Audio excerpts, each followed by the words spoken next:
नमस्कार, MB news म्हणजे महाराष्ट्रातील बातमीपत्रामध्ये आपले स्वागत आहे। बातमी बघण्यापूर्वी आमच्या चॅनलला लाईक आणि सबस्क्राईब करायला विसरू नका। तर बघूया आजची विशेष बातमी। अमरावती जिल्ह्यात सकाळपासूनच ढगफुटी सदृश पाऊस सुरू झाला आहे। अमरावती जिल्ह्यातील चांदूरबाजार तालुक्यात सकाळपासूनच ढगफुटी सदृश पाऊस सुरू आहे।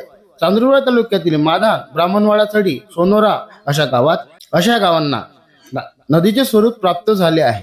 ब्युरो रिपोर्ट, एमबी न्यूज, महाराष्ट्रातील बातमीपत्र, अमरावती।